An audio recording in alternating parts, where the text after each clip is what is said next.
বিসমিল্লাহিররহমানিররহিম। আসসালামু আলাইকুম। Crochet world BD চ্যানেলের পক্ষ থেকে আপনাদের সবাইকে আন্তরিক শুভেচ্ছা ও শুভকামনা। আশা করি সবাই ভালো আছেন, সুস্থ আছেন। আজকের টিউটোরিয়াল হচ্ছে একটা গ্র্যানি, তবে c2c ডিজাইনে।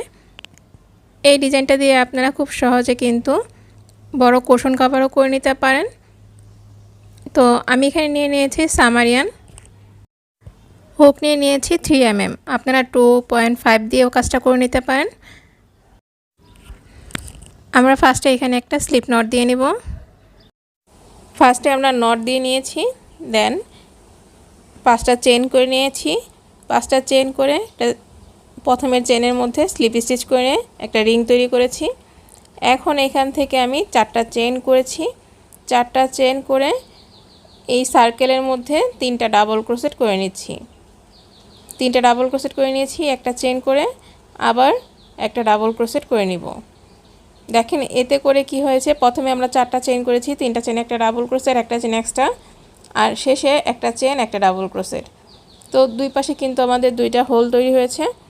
প্রথমে আমরা একবার করে নিয়েছি 3টা করে ডাবল ক্রোশেট। এবার আমরা 3টা করে ডাবল ক্রোশেট 2বার করব, কিন্তু প্রত্যেকবারই কিন্তু আমাদের 4টা করে চেইন করে নিতে হবে। 4টা করে চেইন করে নিলে কি হবে, আমাদের একটা করে হোল তৈরি হবে। তো 3টা ডাবল ক্রোশেট করে নিয়েছি, নেক্সটের হোলের মধ্যে আবার 3টা ডাবল ক্রোশেট করে নিচ্ছি, দেন একটা চেইন করব। নেক্সটে একই জায়গায় আমরা একটা ডাবল ক্রোশেট করে নিয়েছি। রো নাম্বার 2তে আমরা 2বার করেছি, রো নাম্বার 3তে 3বার করে নিতে হবে। 4টা চেইন করে নিয়েছি, 4টা চেইন করে 3টা ডাবল ক্রোশেট করছি প্রথম যে হোলটা আছে সেটার মধ্যে। নেক্সটের হোলের মধ্যে আবার 3টা ডাবল ক্রোশেট করে নিব।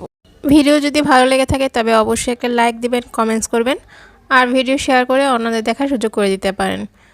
যারা এখনও চ্যানেলটি সাবস্ক্রাইব করেনি তারা চ্যানেলটা সাবস্ক্রাইব করে নিতে পারেন। তো রো নাম্বার 3তে কিন্তু 3বার করতে হবে। তো প্রত্যেক রোতে কিন্তু আমাদের একবার করে বাড়বে। তো এভাবে করে কিন্তু আমরা করে নিব, যত বড় আমরা করতে চাই সেভাবে করে। তো এই যে আমি কিন্তু এভাবে করে নিয়েছি। দেখেন আমি এখানে 1 2 3 4 5 6 7 8টা লাইন করে নিয়েছি। আপনারা যত বড় করতে চান সেই অনুযায়ী কিন্তু অতগুলা লাইন করে নেবেন। তো আমি এখানে আপনাদের ছোট একটা প্রজেক্ট দেখিয়ে দিচ্ছি। এভাবে করে আপনারা অনেক কিছু তৈরি করে নিতে পারেন। এখন কিন্তু আমরা ঘর কমিয়ে নিচ্ছি।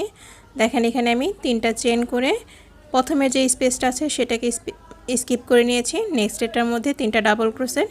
এখন নেক্সটে আবার যে ফাঁকা ঘর আছে সেখানে 3টা করে ডাবল ক্রোশেট করে নিব। তো আপনারা কিন্তু এইভাবে করে এখন ঘর কমিয়ে নেবেন কিভাবে, সেটাই আমি আপনাদের এখন দেখিয়ে দিব। তো এখন এই যে নেক্সটের ফাঁকা ঘরে আবার 3টা ডাবল ক্রোশেট করে নিচ্ছি। আমরা যখন ঘর বাড়িয়েছি তখন আমরা 4টা করে চেইন করে নিয়েছি প্রথমেই, মানে প্রথমে যে আমরা রোটা শুরু করি তখন। আর এখন যেহেতু আমরা ঘর কমাবো তাই কিন্তু আমরা 3টা করে চেইন করে নিব, 4টা করে চেইন করব না। তো এই যে একইভাবে কিন্তু আমি 7বার করে নিব, 3টা করে ডাবল ক্রোশেট করে।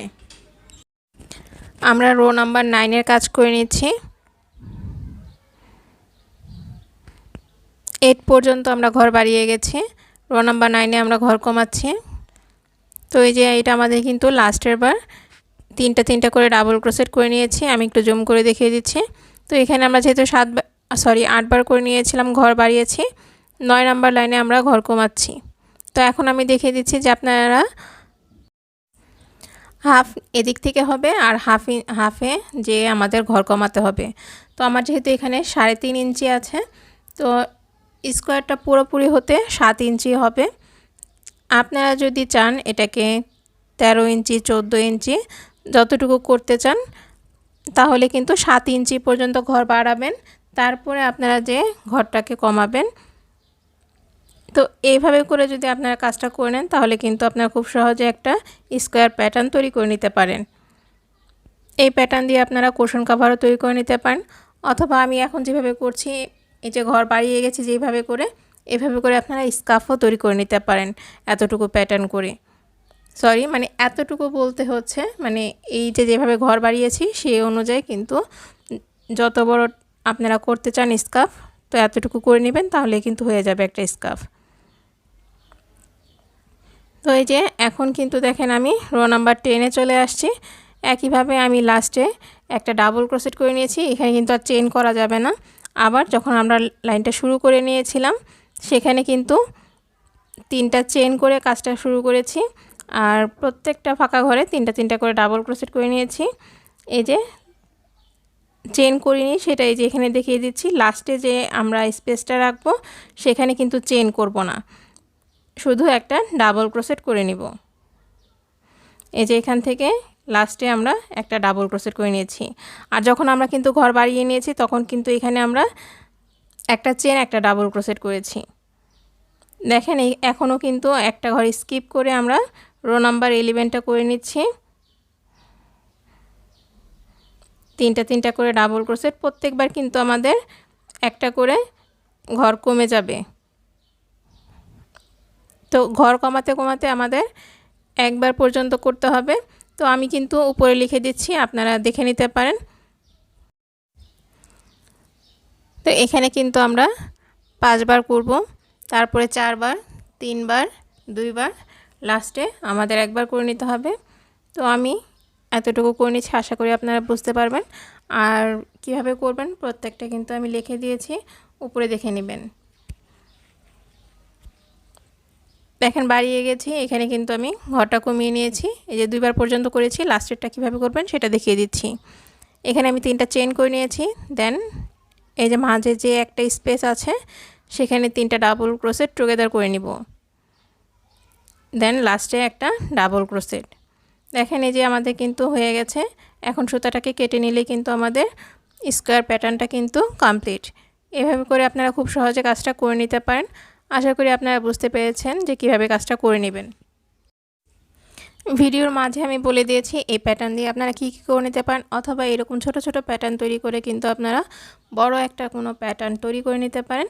তো আমি এই যে মেজারমেন্টটা দেখিয়ে দিচ্ছি যে কতটুকু হয়েছে। আশা করি আপনারা সবাই বুঝতে পেরেছেন। সবাই ভালো থাকবেন, সুস্থ থাকবেন। দেখা হবে নেক্সট টিউটোরিয়ালে। কী ধরনের টিউটোরিয়াল দেখতে চান সেটাও কিন্তু জানাতে পারেন। আল্লাহ হাফেজ।